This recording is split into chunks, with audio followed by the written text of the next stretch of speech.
అట్లనే ఇంకొక మాట, మొన్నటి వరకు ప్రజాపాలన పేరుతోని మరి అన్నీ కూడా అప్లికేషన్లు తీసుకున్నారు.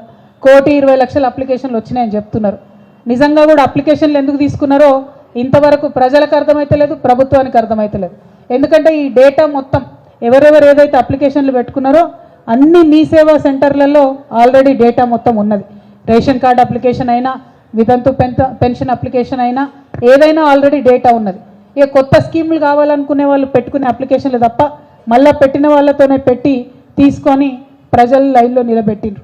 అది అయిపోయింది. సరే, ఇవాళ మేము ప్రభుత్వాన్ని కోరేది ఒకటే.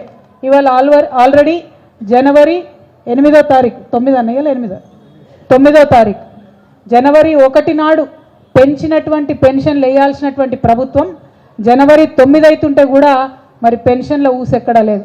అక్కడనో ఇక్కడనో 2-3 జిల్లాలల్లో ఉద్యోగస్తులకు జీతాలు వేసిండ్రు, మిగతా జిల్లాలలో ఇంకా జీతాలు కూడా రానటువంటి సందర్భం, రైతు బంధు ఊసులేనటువంటి సందర్భం. ఏమంటున్నారు? ఇవన్నీ అడిగితే అరే నెల రోజులు ఇయ్యరా, 2 నెలలు ఇయ్యరా అంటున్నారు. తప్పకుండా ఇస్తాం, 100 రోజులు కూడా ఇస్తాం. కానీ మేము కోరేది ఒకటే, ఆల్రెడీ 44 లక్షల మందికి ఈ రాష్ట్రంలో కేసీఆర్ గారి హయాంలో పెన్షన్లు ఇస్తూ వచ్చినాం.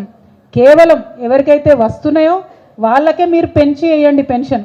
దానిలో పనేం లేదు కదా, కొత్తగా డేటా తీసుకునే అవసరం లేదు కదా, అప్లికేషన్ తీసుకునే అవసరం లేదు కదా, దానికి సమయం ఎందుకు?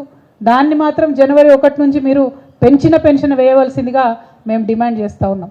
అంతేకాకుండా ఇంకొక మాట ఇచ్చింది ప్రభుత్వం, 100 యూనిట్ల కన్నా తక్కువ కరెంటు బిల్లు ఉంటే కట్టే అవసరం లేదని చెప్పింది. ఇవాళ మహబూబ్ నగర్ జిల్లా 200 యూనిట్లు, మహబూబ్ నగర్ జిల్లా ప్రజలందరికీ కూడా మేము పిలుపునిస్తూ ఉన్నాం. 200 యూనిట్ల కన్నా తక్కువ మీకు బిల్లు వస్తే కరెంటు బిల్లు కట్టకూరి. మీరు ఎందుకోసం అని చెప్తా ఉన్నాం ఈ మాట అంటే, మీరు కట్టుడెందుకు, మళ్ళీ మనకు వాపస్ ఇచ్చుడెందుకు?